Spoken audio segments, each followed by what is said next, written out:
Alright. This episode I'll be reading the journal, so this will be part 2 of the journal reading stuff. Let's start with characters this time. Abigail. Witch named Abigail lives in the village and the outskirts. Though the villagers buy herbs and potions from her, she also faces much hostility. The Reverend informed the congregation that Abigail had uttered the curse of the Hellhound, and the witch was surrounded by an angry mob. I decided that she didn't deserve to die and saved her from being lynched. Abigail left the outskirts for good. Alvin. A boy named Alvin managed to escape the Barghest attack, which cost his foster mother her life. As a result of the shock, he started to divine the future. Or did the prophecy? I read that. Alvin lived with Abigail until the witch gave the boy to the reverends. The preacher gave the orphan to a group of salamander thugs, who demanded that the dwellers of the outskirts surrender their children, killed the bandits, and saved Alvin. Azar Javid. The mage attacked Kermorn, one of the mysterious mage is a salamander symbol is a skilled alchemist who is researching mutation. The mysterious mage is Azar Javid, an exotic name suggesting that he comes from a distant place. The mage is in hiding, yet his influence extends over the whole of Azima and possibly beyond. Berengar. Vesemir mentioned a witcher who had left Kermorn before my arrival. His name was Berengar. Berengar was in the outskirts earlier. He agreed to kill the beast when it disappeared. Did you fear facing the monster? I met Declan Levarden, a rich merchant from Nilfgaard, and an inn in the outskirts. Levarden seems a resourceful and a wealthy man with extensive contacts. He lives in the trade quarter of Azima. During the day, he can be found on the dike from where he runs his business. Golan Vivaldi is a dwarf who's very touchy about his race. The Vivaldis are financiers, and one of their banks is located in Azima's trade quarter. The money for the professor's bail came from Vivaldi's bank. That's how the criminal walked free. Vivaldi lost control of the family business. There was a hostile takeover, and the bank is now controlled by human owners. That explains the dwarf's bitterness as well as his poverty. I unfairly suspected Vivaldi of financing Salamander. The evidence indicates he is innocent. I got that from not even talking to him. I just talked to Zoltan and a couple other people. Ehrenbog. Ehrenbog is a suspicious character who fears only the Reverend. He sneers at the law and surrounds himself with thugs who protect his jaded dealings. Brog lives in the outskirts in a little lakeside settlement that he rules outright. He never strays far from his home. Brog runs a store and trading weapons and alchemical ingredients used to produce bombs. And I murdered him at the end of Act 1. Jethro. Jethro is a guard in the city dungeon. He would merely be a standard smartass, except that he's addicted to Fizztech. I saw Leo's face again, this time on a specter. It reminded me that I failed in the cellars of Karamorn.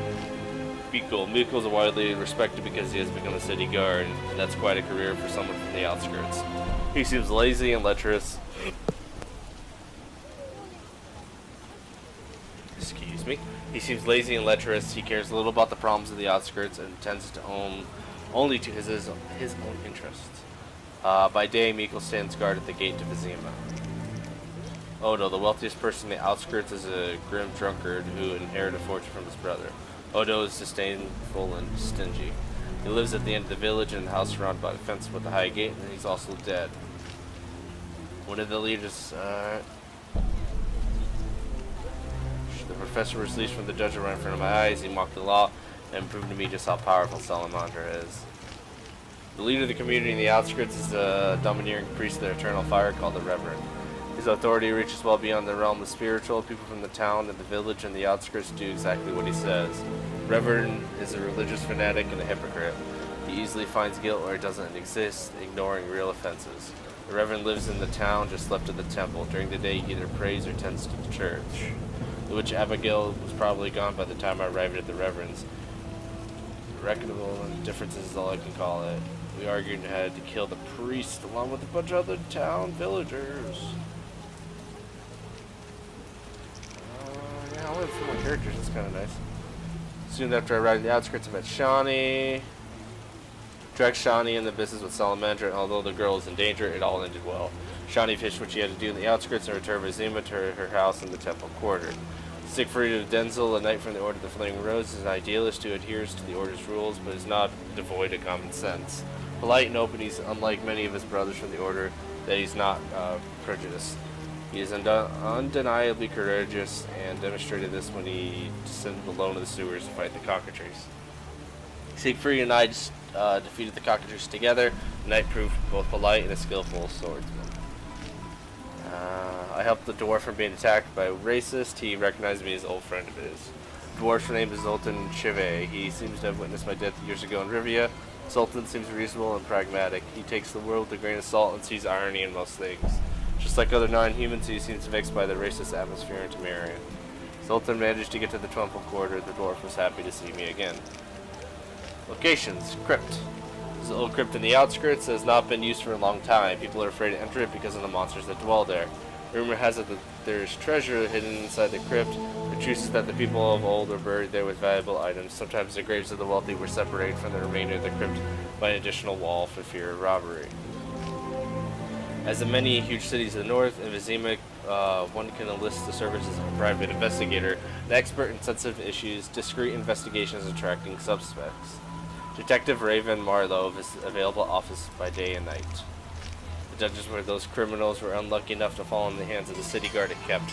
Prisoner turnover in the jail is relatively high. Some are released, unable to return after a while others are executed on the scaffold. Captain Vincent Mays of the city guard is the jail's warden. The dungeon affords access to the sewers, which run in the city of Vizima. The Harry Bear is a place for indiscriminate clientele. The innkeeper obviously holds back on the lie, though he waters down the ale generously enough. Patrons share the thin mattresses with the rats, but most everyone can find their entertainment of choice here. Illegal fistfight enthusiasts, hustlers, and drunkards will all find something to do with the Hairy Bear. It's said that you could even buy the illegal drug fist deck here, provided you can find a dealer named Coleman. A separate area that has been distinguished for elves or doors in Vizima's Temple Quarter. Members of these races live and work there. Those who venture into the non-human district do so at their own risk. Drinking some soda.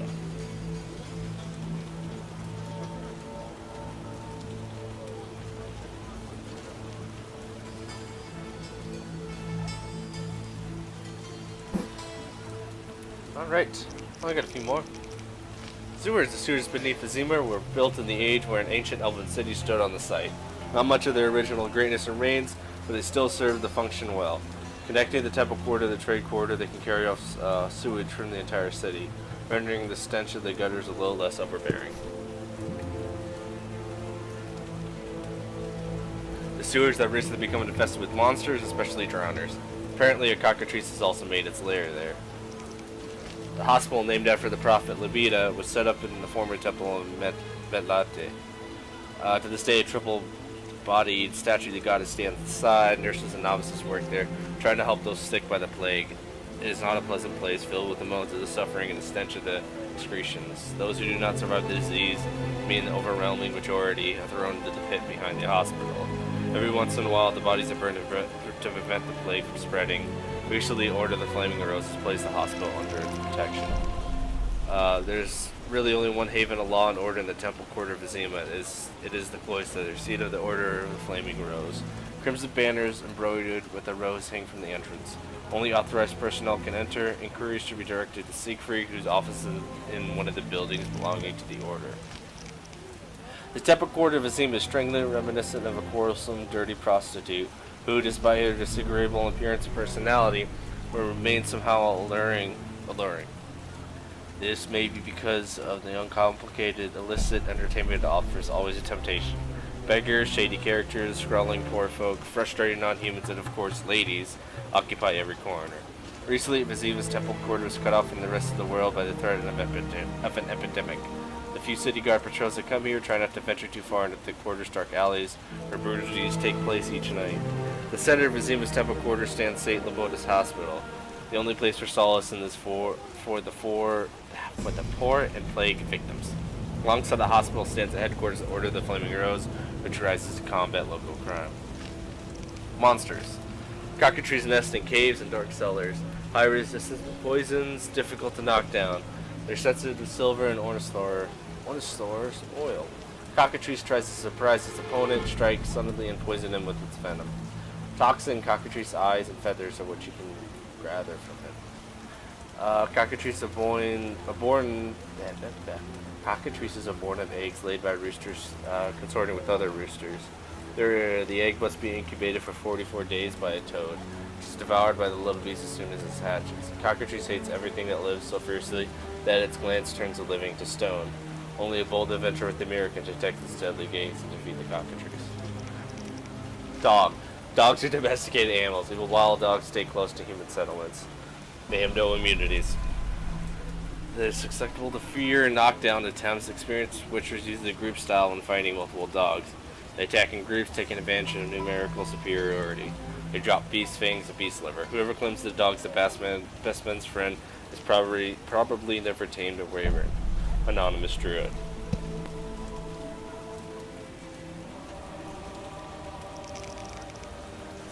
Blood Greaser. In swamps and marshes, they are immune to poison, low resistance to stun attempts. Sensitive with silver and fire, the strong style is most effective against blood greasers.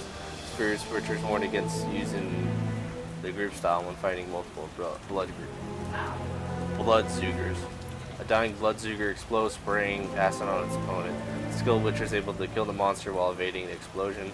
They drop the abomination lymph, albarge crystals, and blood greaser blood. The blood greaser, a grotesque monster from the swamps, causes terror among peasants because it pours digestive juices over the wounds of those who are still alive and then dines in their half-digested intestines. Drowned Dead. The Drowned Dead are creatures of the night. They appear in the banks of ponds. I read that. Not sure what that's new. Oh, it's just... alright. Appear banks of ponds, lakes, and rivers immune to bleeding, blinding, and poison attempts. They are fearless, immune to stun attempts, and the Axie sign. Sensitive to silver and susceptible to knockdown attempts, the fast style is most effective against the Drowned Dead. Experienced witchers use the group style when fighting multiple Drowned Dead. These creatures poison their victims with cadaver, and they often attack as a group. Cadaver and Gnats, acid, and Drowned Dead stung. I was thinking of Drowners. Particularly strong and dangerous, Drowners are known as the Drowned Dead. Some people see no difference between a Drowner and a Drowned Dead, counting either of them as equally deadly. We might suppose, though, that the most gloomy legends concern the Drowned Dead rather than the Drowners. Wolf. Wolves live in the wilderness. When they are hungry, they approach human settlements and hunt farm animals.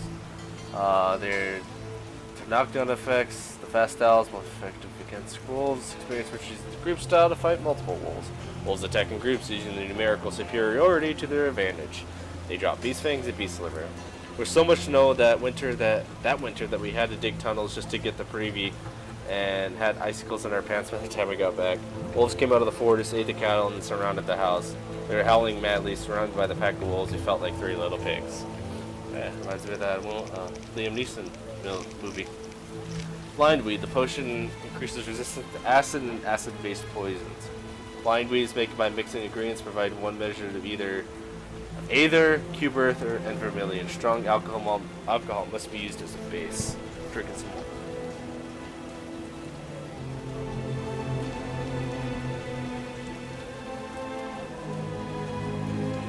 Blindweed is created specifically to counter monsters which employ acid as a weapon. Witchers call it swamp potion because monsters often spit acid or have caustic blood are most often found in swamps.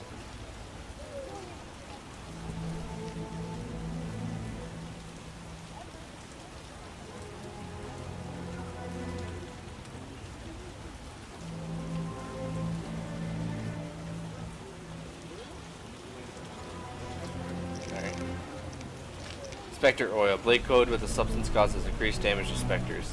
The oil is made by mixing ingredients provided one measure of each vitriol, aether, and rebus. A grease must be used as a base. Long lasting. There's a mysterious boundary between the worlds of the dead and the living, one which is easier to cross for relentless specters than for humans. To injure a spectral opponent, first anoint a blade with this oil. Only then will the weapon truly part the curtain dividing the worlds, thereby damaging the specter. White honey. Reduces toxicity to 0 and cancels the effects of other potions. Potions made from ingredients providing one measure of each vitriol, rebus, and aether. Strong alcohol must be used as a base. White honey strongly stimulates the production of purifying enzymes in the witcher's mutated bodies. Thus, it frees their bodies of effects of toxicity, though it simultaneously nullifies the beneficial effects of any potions previously consumed. White honey does not alleviate the effects of common venoms and poisons. Albarge crystals, obtained from the bodies of devourers and blood cruisers. Malise fruit, edible fruit characterized by subtle magic resonance.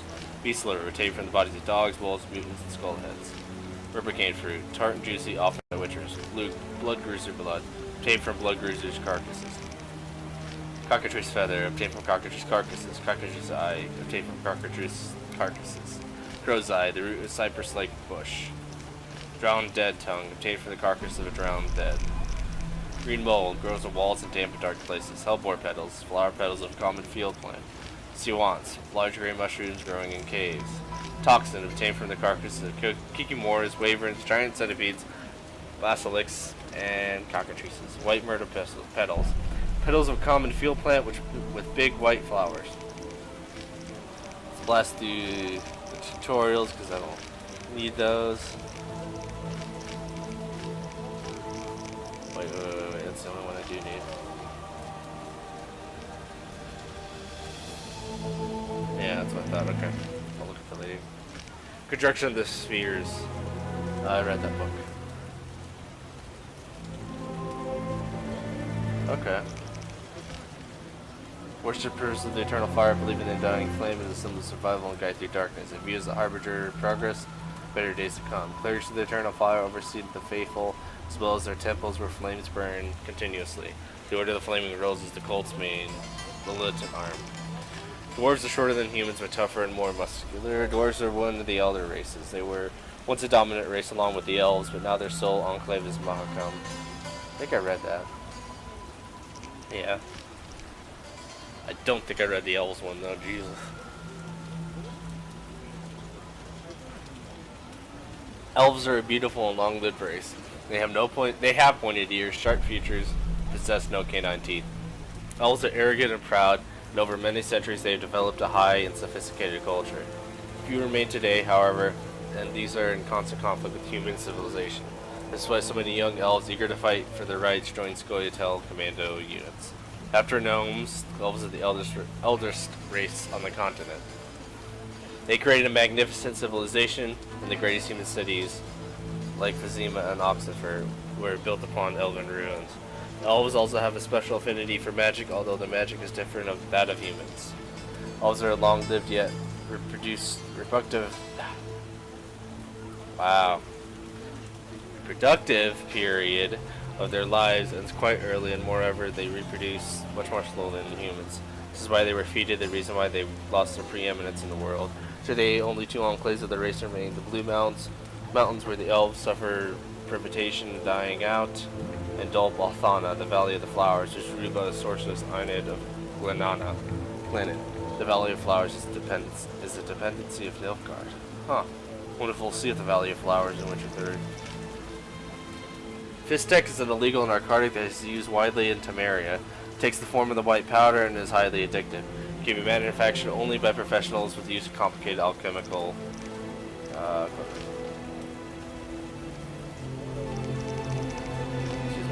Gnomes are secretive and mysterious. Most of them live in Mahakam, are allied with the dwarves. They seldom interact. Excuse me. Jeez, hiccups. Gnomes are talented craftsmen, miners, and inventors. Their technology is superior to that of humans, and gnome weapons can be equaled by no others. They are also considered the eldest race on the continent. Ithlin's prophecy. An elven prophet is famous for foretelling the end of the world. According to her prophecy, the world will be destroyed by an ice age, and all humans will die. Only survivors will be elves, saved by an offspring of elder blood known as the Swallow. Several signs will herald the destruction of the world, and the cataclysm bring when elven blood soaks the earth. This will mark the advent of the time of disdain and the acts of the wolf blizzards, which can be interpreted as long war order return to barbarism. One of the books is the Elder Gods, so I wonder if that has anything to do with it.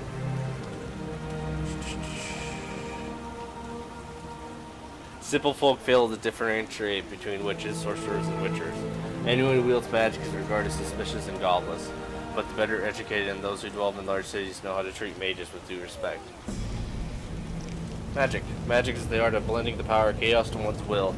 Practitioners of the art must master a vast and complicated corpus of knowledge, and it seems women have special predisposition for it. Sorcerers seek out talented children and teach them. The power bound in the spell formulae must be used for healing, teleportation, destruction, creating illusions, and altering form. The most famous spells are named after their creators, e.g. Alzor's Thunder and Marigold's Hailstorm. Interesting. What has they do with Trust Marigold? Thanks to magic, it's also possible to create magical glyphs and amulets, just as the Witcher's medallions. Witcher signs are very simple spells, mostly kinetic or mind influencing. To use them, one needs concentrated will and hand gesture. Casting signs is not time-consuming, so Witchers use them when fighting monsters. I'm good to see after reading all this if looking at a book adds a glossary entry, like of the book itself and extra information. If that's the case, I'm just going to open up all the books and read them at the end of the chapter. The Order of the Flaming Wheels is established after the war with Nilfgaard by a charismatic leader, Jacques de Aldensburg, on the foundations of deteriorating Order of the White Rose. De Aldensburg's aim was to protect the people from monsters and other evils, and to promote belief in the eternal fire. The Order's headquarters are located in Vizima, with numerous camaraderies spread across the world of Temeria. Squirtle. The Squirtle are a group of elven dwarven rebels fighting against the discrimination of non-humans. They divide into commando groups or independent squads. Their protests against racism quickly turn to violence. Squirtle rob merchant caravans, plunder, and burn villages and kill. Instead of finding a peaceful solution, humans send troops to find them. Squirtle meets squirrel in Elven, and the name probably comes from the rebels' habit of attaching squirrel tails to their clothing. Okay. This is really long history. Let's do Witchers. Due to otherness, usual abilities, and magic skills, Witchers are treated as outcasts and sometimes with hatred. People need Witchers but are simultaneously afraid of them. The itinerant? Warriors inspire fear because they are mutants and have superhuman powers. A witch is rarely a welcome guest, and contacts with members of the profession are almost limited to business. Witchers are invariably attacked during pogroms and social upheavals directed against those who deal in magic. Weirds and magic render witchers' bodies resistant to all kinds of diseases, even to the point of outright immunity. And we would drink before this gigantic Temerian history lesson.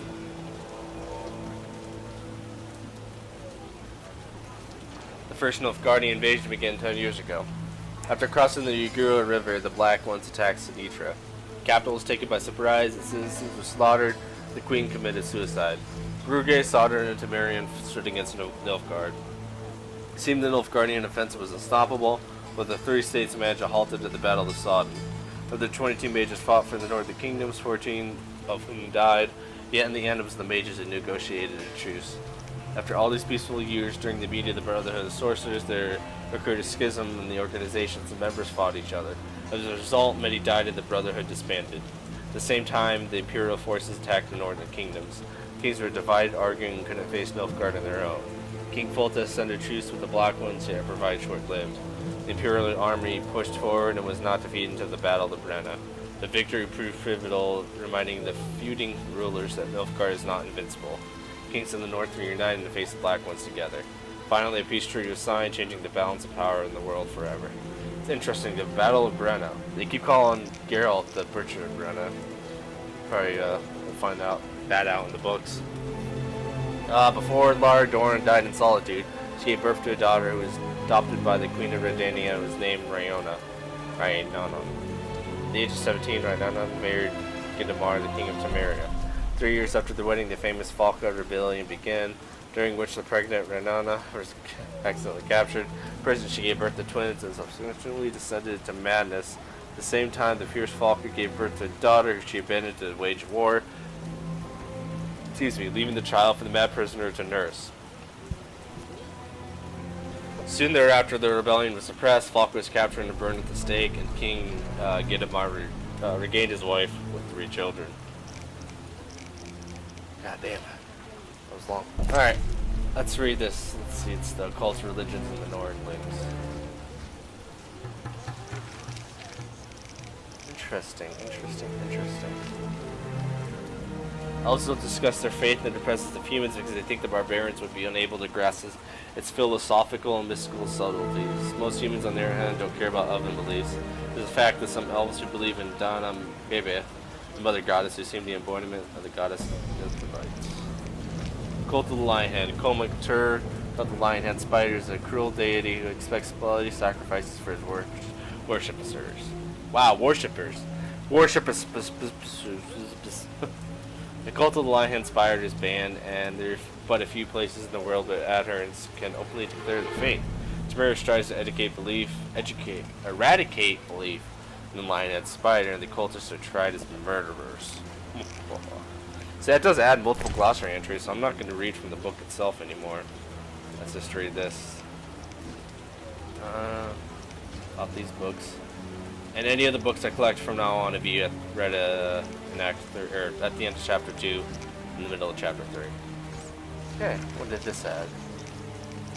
Is that any characters? No. Is that any locations? No. Monsters? No. That's all the quest stuff.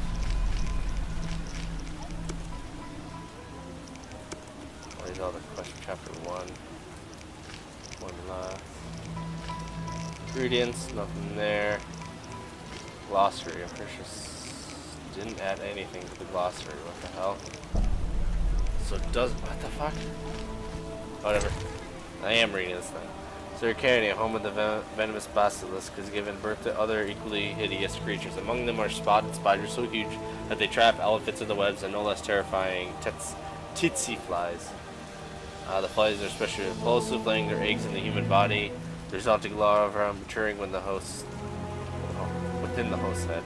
Victim's brain serves as sustenance, and when the larvae return to adult flies, they leave the body through the eye sockets. Now avoided the previous devoured eyes, these and other vermin are born in the far land of Arcania. Like the gods in similar faith, similar filth is not infested in northern kingdoms.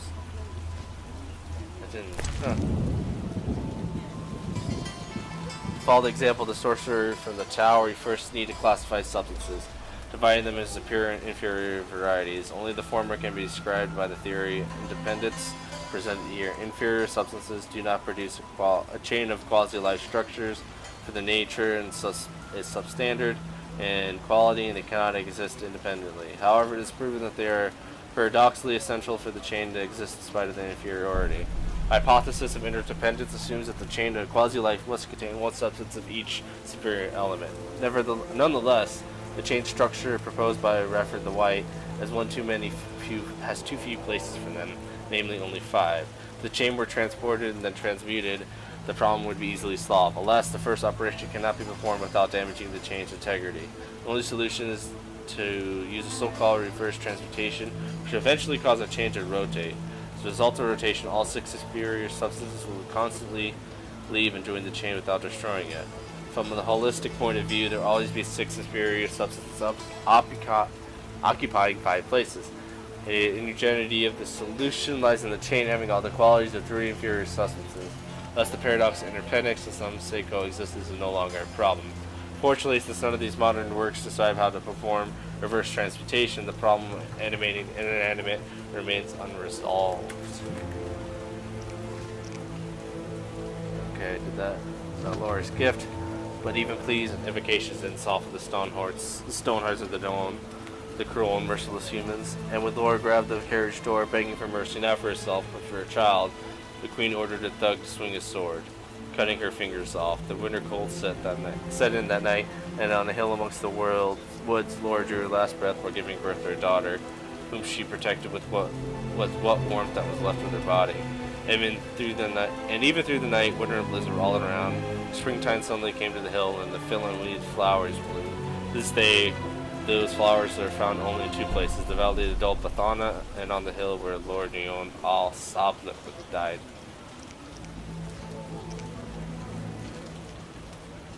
Queen said, "Don't plead for mercy, but beg those whom you harm with your sorcery. You have the courage to commit evil deeds. Be brave now, when justice is near. It is not in your power to pardon your sins."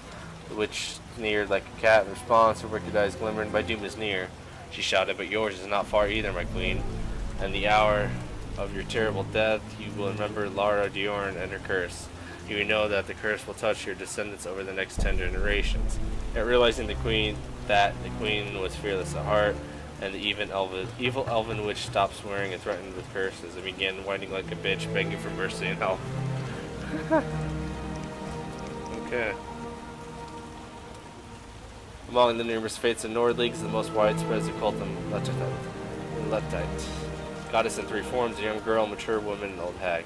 Lettite is mother goddess, caring for her children, a primary woman to pray to her. The men in need might also utter supplications. The religion is a vestige of the old, matriarchy and testifies to the weakness of the Northlings. People who worship female deities are solid and incapable of preparing the sons for war. Recent years, the cult of Metai has found a rival in the cult of the Eternal Fire, which came out in Novigrad. Interesting. Interesting. Like, that word meant nothing to me. Like, I knew it was just a random city, but now that in Witcher 3 that's the main city, I'm curious how much of the cult of the Eternal Fire we'll see there. That's really cool. Glad I'm rereading all these. Clerics of the Eternal Fire demonstrate fanaticism and almost complete devotion.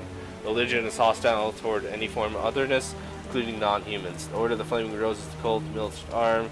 The Treaties that also examines other faiths, including the cult of the Flying Head Spider.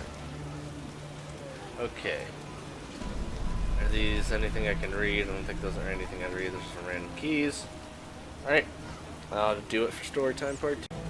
Before beginning Autopsy, we must gather as much information as possible to help us interpret any marks we discover on the body. It's good to know when who the victim was, and in what setting the corpse was found. Witnesses should be questioned, experts consulted. Well-conducted autopsy gives them almost as much information as talking to the victim. We can learn when the death occurred, the circumstances of what happened to the body afterwards. We also learn about the murderer, any objects used in the murder, and the manner of their use. Corpse cut with a scalpel is like an open book. Whoever examines the details and carefully tests every hypothesis will understand it. And these other two books just add that, and they add that, which I'm gonna try and find in here. Read that. I forgot I had those last two books. So this will be the end part. Koshni Heart. The heart of a frightened Koshin. Okie dokie. Okay. Golem. A golem is a creature made of stone and wood, brought to life by a mage and animated with the use of magic. Its tough body is immune to sword blows and most effects. Golem can be stopped by its maker. Usually the giant is set in motion by a lightning bolt, so a major electric shock might incapacitate or even annihilate it. That word every fucking time. I'm reading it fast, I mess it up. I did that in Sniper Elite as well. What the fuck? A golem uses superhuman strength to knock down, stun, or crush opponents. Golems, and it gives you a golem's obsidian heart. Once an absent-minded mage created a golem, animated by casting Ozul's thunder, and orders new servant to fetch water before burying himself in his scholarly books. The golem kept carrying water day and night without pause, and ultimately flooded not only the mage's house but the whole city. As you can see, my young students of the art, improper use of tools and their lack of elementary training may cause a tragedy. Annabelle refined lectures on security and hygiene and magic.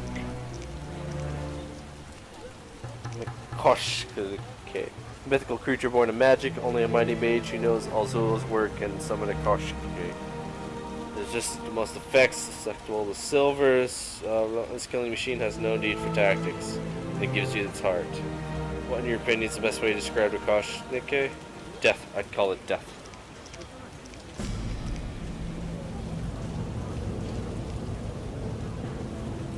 Is that anything? Did I get any characters? Oh, I did forget I have the quest as well. Okay. Buried memories. I promised Mikkel I'd kill the ghouls that made the crypt their lair. Oh. What the hell? Okay, I thought the game crashed. Man, I managed to kill the ghouls inside the crypt. Also found a young woman's body in a small vial. I should see Mikkel and tell him what I did. After Salamander's attack, Mikkel decided to root the post Miller's Gate. Should see him and report what happened in the crypt. Seems the girl in the crypt was Mikkel's beloved Ilsa. The guard accursed the witch of poisoning Ilsa. Mikkel also told me that salamanders all have passes and leave and enter Vizima as they please. The merchant Lavardin's companion disappeared in the cave beneath the city walls. Cave supposedly infested with monsters. The merchant asked me to bring his friend back and bury him if he's dead. He promised to pay 20 horns, no matter the outcome. Drinking some soda.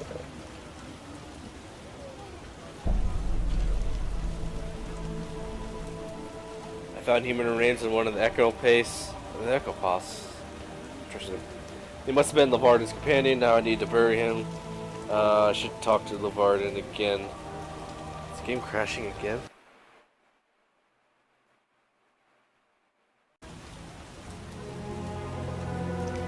so weird. Hold on. Let me grab my, I'm using my touchpad right now because my mouse died. I didn't really want to interrupt it, but it's acting weird.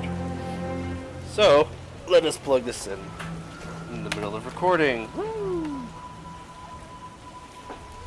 Boop, boop, beep.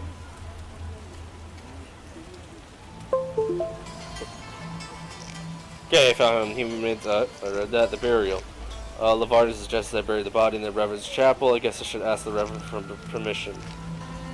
The Reverend gave me his permission to bury the body. I should enter the church, find a place under the burial. I buried La Valette's companion. It's time the merchant paid me. Buried La Valette's companion and got paid well for it. The merchant fulfills his end of the contracts he makes, though strange contracts they are. I mean, I'm a witcher, not a gravedigger. Ha ha ha. I'm a doctor, not a bank. Killed the monster living in the crypt. I should see the royal huntsman and claim my reward. I gave the trophy to the royal huntsman and he gave me my reward. Of monsters and men. I must kill the creatures that attack the woman and child before they slaughter everyone inside the palisade. Good shepherd. When the beast attacked, the boy was terrified. He went into a magical trance and uttered a prophecy. Seems the outskirts have mysterious mysteries of their own. To fathom them, apparently I should see the Reverend. The Reverend asked me to slay the beast. He believes that the holy flame should be lit in all the chapels around the village. I doubt that will help, but I've decided to do it as a favor to him. Must visit the 5 chapels a night and light a flame in each. I lit the fires in the chapels, but as I expected, they didn't do any good. I should tell the Reverend that he was mistaken. I lit the fires in the chapels, but I didn't help. The Reverend wants me to learn where the beast came from. The local witch is his chief suspect. I should call on her. Witch claims she had nothing to do with the appearance of the beast, denying the Reverend's charge. Witch Abigail claims she can learn more about the beast if she can encourage Alvin's prophetic abilities by having him drink magical potion. They bring her 5 measures of white myrtle petals. I can gather them from myrtle bushes or buy them from a merchant at the inn. I have the myrtle and should take it to Abigail. I brought the witch white myrtle petals. She needs some time to prepare the concoction. She'll look around for other work. Alvin's prophecy is clear. The beast was born in human wickedness and evil. It will continue to haunt the outskirts as long as those who have wronged others remain unpunished. Prophecy be as they may, Abigail decided to help me in case I need to face the beast sword in hand. She gave me Berengar's Nords, which may help me defeat the monsters. It's time to report what I've learned to the Reverend. Reverend promised to deal with the beast. It's time I need to do and dealt with Salamandra. I found the witches inside the cave where she's hiding from a mob of villagers who were out to lynch her. Apparently she knew of the villagers' crimes but did nothing about them. I must go outside and pass judgment. Passed judgment and killed the beast. It was a hard fight. There's nothing keeping me here now. Must see the Reverend to get a leverage safe conduct that will get me inside Vizima. Abigail thanked me for saving her as the time I was on my way. She goes in and get Shawnee as we agreed. I couldn't stand by and watch those racists torment the dwarf. I exult and invite the racist. I should talk to the dwarf. Some bandits tried to rape the waitress from the inn and decided to help her. Decided to help Miss Hood get to her grandma's place in the outskirts. I needed to protect her from the creatures, so the creatures she could encounter along their way. Managed to defend Vizina from the bar guests when we move on to get to her grandmother's house. Another group of bar guests. I wonder where they all come from. Apparently we don't have far to go. Say goodbye to Vesna. She's a nice girl. Heron had a problem. Drowners attacked the people who watch his goods at the riverbank at night. I promised to help him. I need to go to the riverbank after dusk. Kill any drowners I find lurking behind the crates of the goods. I slew several drowners. That should do it for now. I'll make sure it's quiet and report to Heron for my reward. Dealt with the drowners and I sold Heron goods to the elves. I must talk to him. Apparently the elves I met a Scoia'tael. Heron's trading with him. Rather risky business. He paid me for my services and seems I gained his trust. That should help with Salamander issue. Alright. Abigail, the local herbalist, will pay cash for bar guest skulls. Should see her as soon as I collect the number she needs.